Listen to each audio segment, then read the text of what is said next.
दोस्तों, एक सवाल है। कभी आपको हग मिला हो और एक दिन वो हग नॉर्मल लगता है, लेकिन कभी वही हग अजीब और अनकंफर्टेबल लगता है। हाँ, वही कंफ्यूजन होता है गुड टच और बैड टच का। बिल्कुल। प्रॉब्लम यह है कि हमें बचपन से सिखाया जाता है कि बड़ों का रिस्पेक्ट करो, लेकिन कभी ये नहीं बताया जाता कि अपने कंफर्ट को प्रोटेक्ट करना भी उतना ही जरूरी होता है। और एक और बात क्लियर कर देते, बैड टच सिर्फ लड़कियों के साथ नहीं, लड़कों के साथ भी होता है। हेलो दोस्तों, स्वागत है आपका एक और नए एपिसोड में unspoken with Ananya and Meera. मैं हूँ अनन्या। और मैं हूँ मीरा। आज हम बात करेंगे एक ऐसे टॉपिक पे जो अनकंफर्टेबल लगता है पर डिस्कस करना लाइफ सेविंग होता है, गुड टच और बैड टच। मुझे याद है एक ट्यूशन क्लास का इंसिडेंट। छोटी सी क्लास थी, पंखा घिस घिस के चल रहा था और टीचर कॉपी चेक कर रहे थे। अचानक उन्होंने मेरा हाथ पकड़ लिया। कहने लगे, तुम पढ़ाई में वीक हो, तुम्हें एक्स्ट्रा टाइम देना पड़ेगा। उनका टोन फ्रेंडली नहीं था, अजीब था। मेरे मन में कंफ्यूजन था, क्या मैं ओवरथिंक कर रही हूँ? दिल तेज धड़क रहा था, जैसे कुछ गलत हो रहा हो। और उस वक्त बोलने की हिम्मत ही नहीं होती, तुम छोटी हो, समझ नहीं पाती। मुझे भी याद है, एक दिन बस में था वो सीन। भीड़ थी, गर्मी थी, पसीना बह रहा था। एक अंकल बार बार पास आ जाते। मैं सीट चेंज करती थी, लेकिन वो फिर से मेरे पास आ जाते। तब रियलाइज हुआ ये मेरा फॉल्ट नहीं था, उनका था। हाँ, वही फीलिंग मुझे भी आई थी बस में। मैं खिड़की के पास बैठी थी और अंकल बार बार इतने पास आ जा रहे थे कि मेरी बॉडी फ्रीज हो गई। मैं सोच रही थी कि क्या मैं चिल्लाऊं या चुप रहूं, लेकिन जुबान बिल्कुल बंद हो गई। सिर्फ एक ही थॉट था कि बस स्टॉप जल्दी आए और मैं उतर जाऊं। घर वाक़ई में रोई थी।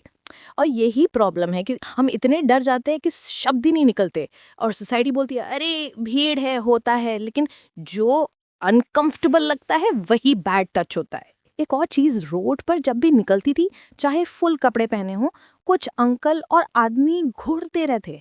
मैं दुपट्टा टाइट पकड़ लेती थी, फोन पे प्रिटेंड करती थी जैसे किसी को कॉल कर रही हूँ, सिर्फ इसलिए कि सेफ फील कर पाऊँ। वो टाइम लगता है कि बस घर भाग दो। और घर आके जब पेरेंट्स को बताते हैं तो अक्सर जवाब मिलता है, अरे छोड़ो, नॉर्मल है। लेकिन कांस्टेंट स्टेयरिंग भी एक हरासमेंट होता है और लड़कियों को हर दिन ये फेस करना पड़ता है। अमीरा, कभी कभी सबसे अनकंफर्टेबल तब लगता है जब आपका सबसे क्लोज रिलेटिव ही ऐसा करे। एक शादी में लाउड म्यूजिक बज रहा था, सब डांस कर रहे थे। एक रिश्तेदार बार बार मेरे कंधे पर हाथ रखे जा रहे थे। सबको लगा प्यार है, लेकिन मुझे अजीब लग रहा था। मैं मम्मी के पास चिपक गई, तब सेफ फील हुआ। हाँ, मेरे साथ भी एक कजन ने हग करते हुए बोला, अरे बड़े प्यार से हग कर रही हो। सब हंस रहे थे, लेकिन मुझे अंदर से डिस्कम्फर्ट था। तब समझ आया कि कभी कभी सबसे ट्रस्टेड लोग भी बाउंड्री तोड़ देते हैं। एक और स्टोरी, मेरे स्कूल के स्पोर्ट्स कोच, प्रैक्टिस के टाइम अननेसेसरी शोल्डर पकड़ना या ज्यादा क्लोज आना, और एक्सक्यूज होता था, अरे मैं तो सिर्फ टेक्निक सिखाता हूँ। तब नहीं समझ में आती थी बातें, लेकिन आज लगता है वो बैड टच था। और ये डेंजरस होता है क्योंकि कोच या टीचर पर ट्रस्ट होता है और बच्चे डर के मारे कुछ बोल नहीं पाते, लेकिन साइलेंट प्रॉब्लम को और बड़ा बना देता है। एक और इंसिडेंट, कॉलोनी का अंकल रोज जब स्कूल जाती थी तो गेट पर मिलते। हमेशा अननेसेसरली पर्सनल क्वेश्चंस पूछते कि स्कूल कैसे चल रहा है, दोस्ती किससे है। एक दिन बोला, तुम तो बड़ी हो गई हो। सिर्फ एक लाइन थी, बट टोन ने अनकंफर्टेबल कर दिया। और ऐसे सिचुएशंस में हम सोचते हैं शायद मैं ज्यादा सोच रही हूँ, लेकिन गट फीलिंग गलत नहीं होती। अगर लग रहा है कुछ ऑफ है तो वही रेड फ्लैग है। एक बार स्कूल के कॉरिडोर में एक सीनियर ने बिना रीजन टच करने की कोशिश की, और जब मैंने पुश किया तो बोला, अरे मजाक था। लेकिन ऐसे मजाक कभी मजाक नहीं होते। एग्जैक्टली हर बार जोक या फन के नाम पे बैड टच को कवर किया जाता है, लेकिन आपको अनकंफर्टेबल है तो वो गलत है, चाहे किसी भी लेबल के साथ आए। तो दोस्तों, सिंपल मैसेज है, अगर आपको अनकंफर्टेबल लगता है तो आपकी फीलिंग गलत नहीं है।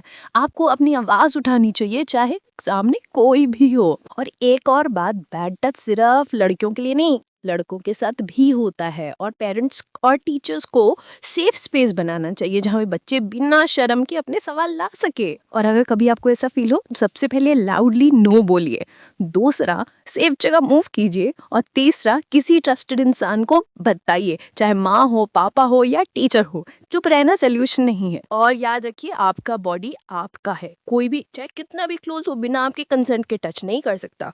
साइलेंस गलती नहीं होती, गलती उनकी होती है जो बाउंड्री तोड़ते हैं। तो दोस्तों, आज हमने सुना कि गुड टच और बैड टच सिर्फ एक कॉन्सेप्ट नहीं बल्कि रियल लाइफ के डेली एक्सपीरियंसेस हैं और हर एक बच्चे को ये समझना चाहिए। बिल्कुल। और अगले एपिसोड में हम बात करेंगे एक और ज़रूरी टॉपिक पे, कंसेंट। मतलब यस का मतलब यस होता है और नो का मतलब नो होता है। चाहे दोस्ती हो या रिलेशनशिप, कंसेंट समझना बहुत इंपॉर्टेंट होता है। तो तब तक के लिए अपना ख्याल रखिए, सेफ रहिए और हाँ, लाइक शेयर और सब्सक्राइब करना मत भूलिए। Good night.